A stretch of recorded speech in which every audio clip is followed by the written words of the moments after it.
తాడిపత్రిలో టెన్షన్ వాతావరణం నెలకొంది. ఏదైతే ఈ రోజు కేతిరెడ్డి పెద్దారెడ్డి 14 నెలల తర్వాత తాడిపత్రికి వెళ్తున్న నేపథ్యంలో తాడిపత్రి పట్టణంలో పోలీసులు పెద్ద ఎత్తున బందోబస్తు కార్యక్రమాన్ని నిర్వహించారు. ఏదైతే జిల్లా ఎస్పీ జగదీష్ బాబు తాడిపత్రిలో మకాం వేసి సమస్యాత్మకంగా ఉన్న ప్రాంతాలన్నింటినీ కూడా క్షుణ్ణంగా పరిశీలించారు. సుమారుగా తాడిపత్రి పట్టణంలో 700 మంది పోలీసులతో ప్రహార కాస్తున్న పరిస్థితి మనం క్లియర్ గా విజువల్స్ లో చూస్తున్నాము. ఈ రోజు ఉదయం కేతిరెడ్డి పెద్దారెడ్డి స్వగ్రామం తిమ్మంపల్లి నుంచి తాడిపత్రికి వెళ్తున్నట్లు తెలుస్తోంది. ఏదైతే 5 వాహనాల్లో తాడిపత్రికి బయలుదేరారు ఇప్పటికే కేతిరెడ్డి పెద్దారెడ్డి. ఏదైతే సుప్రీంకోర్టు ఇచ్చిన ఆర్డర్స్ తో తనకు తాడిపత్రి వెళ్లేందుకు లైన్ క్లియర్ అయిందని చెప్పవచ్చు. గతంలో కూడా అనేక సార్లు తాడిపత్రి వెళ్లేందుకు ప్రయత్నించినప్పటికీ తాడిపత్రిలో హింసాత్మక ఘటనలు చోటు చేసుకుంటాయన్న నేపథ్యంలో అనుకోని సందర్భాల్లో కూడా కేతిరెడ్డి పెద్దారెడ్డిని తాడిపత్రిలోకి అనుమతించని పరిస్థితి నెలకొంది. ఏదైతే దాన్ని హైకోర్టుకు కూడా వెళ్లిన నేపథ్యంలో హైకోర్టు పలుమార్లు తాడిపత్రికి వెళ్లేందుకు అనుమతి ఇచ్చినప్పటికీ కూడా తాడిపత్రి పట్టణంలో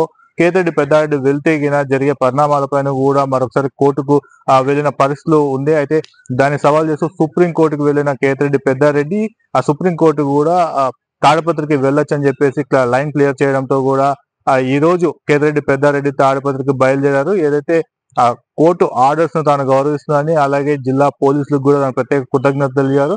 తాడిపత్రి పట్టణంలోకి తన ఇంటికి వెళ్లిన అనంతరం కూడా తాడిపత్రి పట్టణంలో పలు వైసీపీ నాయకుల్ని కలిసేందుకు కూడా సిద్ధం ఉన్నా అని చెప్పేసి ఇప్పటికే కేతిరెడ్డి పెద్దారెడ్డి వెల్లడించారు. ఏదైతే ఈ రోజు కేతిరెడ్డి పెద్దారెడ్డి తాడిపత్రి పట్టణానికి వెళ్తే ఎలాంటి సంఘటనలు చోటు చేసుకుంటాయని చెప్పేసి ఒక ఉత్కంఠ కూడా నెలకొంది. ఎందుకంటే కూటమి ప్రభుత్వం అధికారంలో ఉన్న నేపథ్యం అలాగే తాడిపత్రిలో తాడిపత్రి మున్సిపల్ చైర్మన్ జేసీ ప్రభాకర్ రెడ్డి గతంలో కూడా కేతిరెడ్డి పెద్దారెడ్డిని తాడిపత్రిలోకి రాని అని చెప్పేసి కూడా బహిరంగంగానే చెప్పిన పరిస్థితి మనకు కనిపిస్తుంది. ఈ నేపథ్యంలోనే కేతిరెడ్డి పెద్దారెడ్డి తాడిపత్రికి వెళ్తుండడంతో ఒక హైటెన్షన్ వాతావరణం నెలకొంది. భారీగా పోలీసులు మోహరించారు. అసలు ఏం జరుగుతుంది ఏంటి అన్న సందిగ్ధంలో తాడిపత్రి పట్టణ ప్రజలు ఉన్నారు. మరోవైపు కూడా అయితే పోలీసులు కూడా ఎటువంటి అవాంఛనీయ సంఘటనలు జరగకుండా భారీగా బందోబస్తును కూడా ఏర్పాటు చేసినట్లు మనకి క్లియర్ గా కనిపిస్తోంది.